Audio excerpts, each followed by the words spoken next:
I'm Jennifer Sanasi, you're watching News 24 Live. I'm joined in studio by Kelly White from the Green Leaf Olive Company and Dax Villanueva from Olive Central. We are going to be chatting about olive oil in South Africa. Hello. Hi, Jen. Well, we're not only speaking about olive oil, actually, we're speaking about the olive industry. Yeah, a lot of people forget about table olives, which is part of the industry too. Exactly. Now, before we get into it, tell me a little bit about how each of you got involved in the industry. Dax, we'll start with you. My involvement is really around passion. You know, I only learned in the last few years when I moved to Cape Town that the olive oil that my father had been feeding me as a Spaniard at home was really bad quality olive oil. And I'm sure your father was very upset when you told him. He's still eating it, don't tell him. Okay. I'm struggling to convert him. I've got my mom over, but so he's very patriotic, that's the problem. So anyway, when I was in Cape Town, I was introduced to the taste of good quality fresh olive oil, and I was like, wow, this is what I should have been eating. And it kind of disturbed me that for so long people were consuming horrible oil without realizing. And so only recently I decided I needed to kind of get involved and spread the word and educate people. So that's how I got involved. Kelly, how did you get involved? So the Green Leaf Olive Company is a family business. We have a farm on the Breda River. We produce 2 brands of extra virgin olive oil, marketed in South Africa. I head up the brand and the sales and retail sector. How long have you been doing it? I've been involved in the business for the past 7 years. Wow. Now, how big is the olive industry in South Africa? I know it's big, but how big? Well, I mean, it's difficult to measure because we don't have very accurate kind of records on exactly how big each producer is. But there's more than 100 producers, and they range in size from really big producers producing hundreds of thousands of liters down to small little boutique producers who make some olive oil for their family and friends and whatnot. So yeah, it's fairly broad in that sense. Yeah. All right, Dax, you said that your dad was using really bad quality olive oil, and I think a lot of people just think olive oil is olive oil is olive oil. Yeah. Is that the case? So unfortunately, it's not the case. I mean, there's the obvious, and that's, you know, extra virgin versus virgin and whatever else you might find on the shelf, blended oils, that sort of thing. And I think everybody kind of knows that extra virgin is the one you want.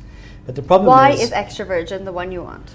It's just the best quality. So I mean, it's fairly technical what makes it extra virgin, and you'll see on the label there's these little kind of percentages of various things, and that's the technical reason of why it's extra virgin. Yeah. Although it also has to pass a taste test.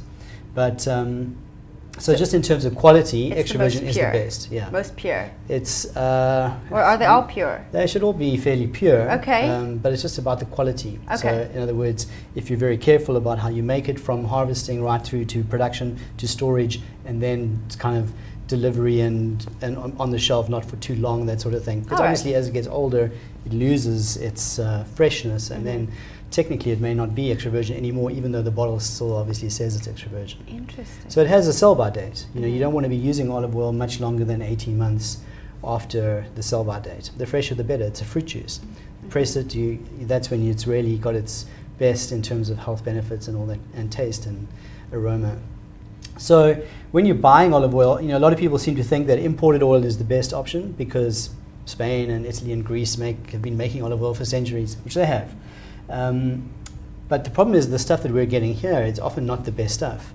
So you can get great olive oil in those countries, but they're not sending us the great olive oil, they're eating it themselves. Oh, how selfish of them. And they're, you know, they are sending us the stuff that they don't really want, basically. Generally speaking, I mean, you can find good imported olive oil, but the problem is you don't know which is the good one without actually buying it and checking it yourself.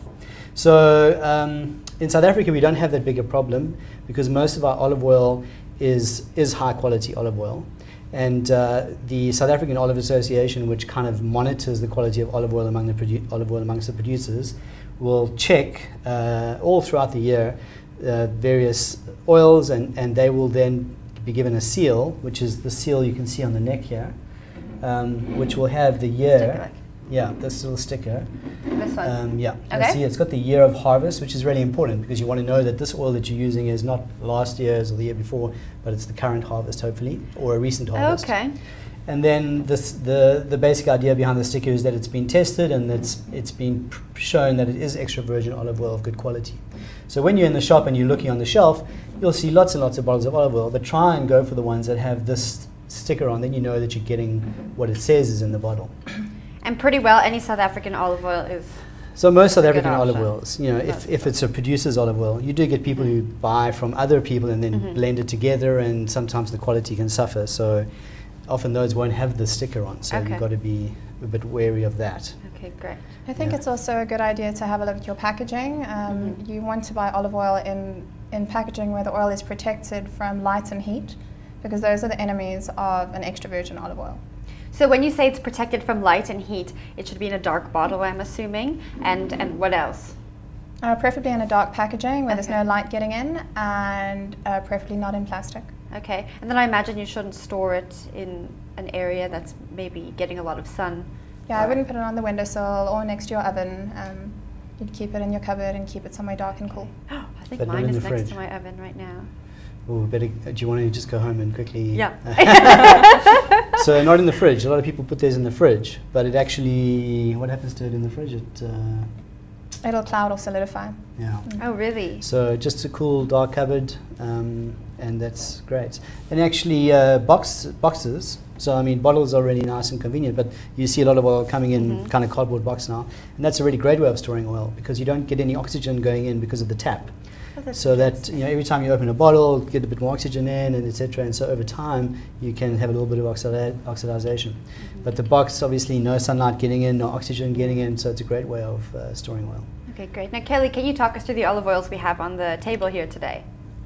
So we produce 2 olive oils. We have our green leaf extra virgin. That is a more delicate blend of the two. It's a lot softer, it's more versatile for cooking with.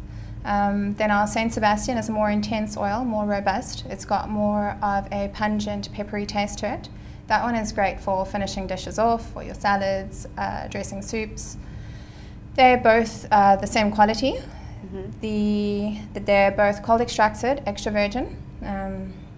They're just a different combination of varieties of olives. And flavors are affected by your cultivars, also affected by the time of harvesting, and weather conditions. Very much like wine. Exactly, Absolutely. very much like wine. So you'll have a bunch of different varieties of olives that get blended together to come up with a particular flavor profile to suit a certain type of customer.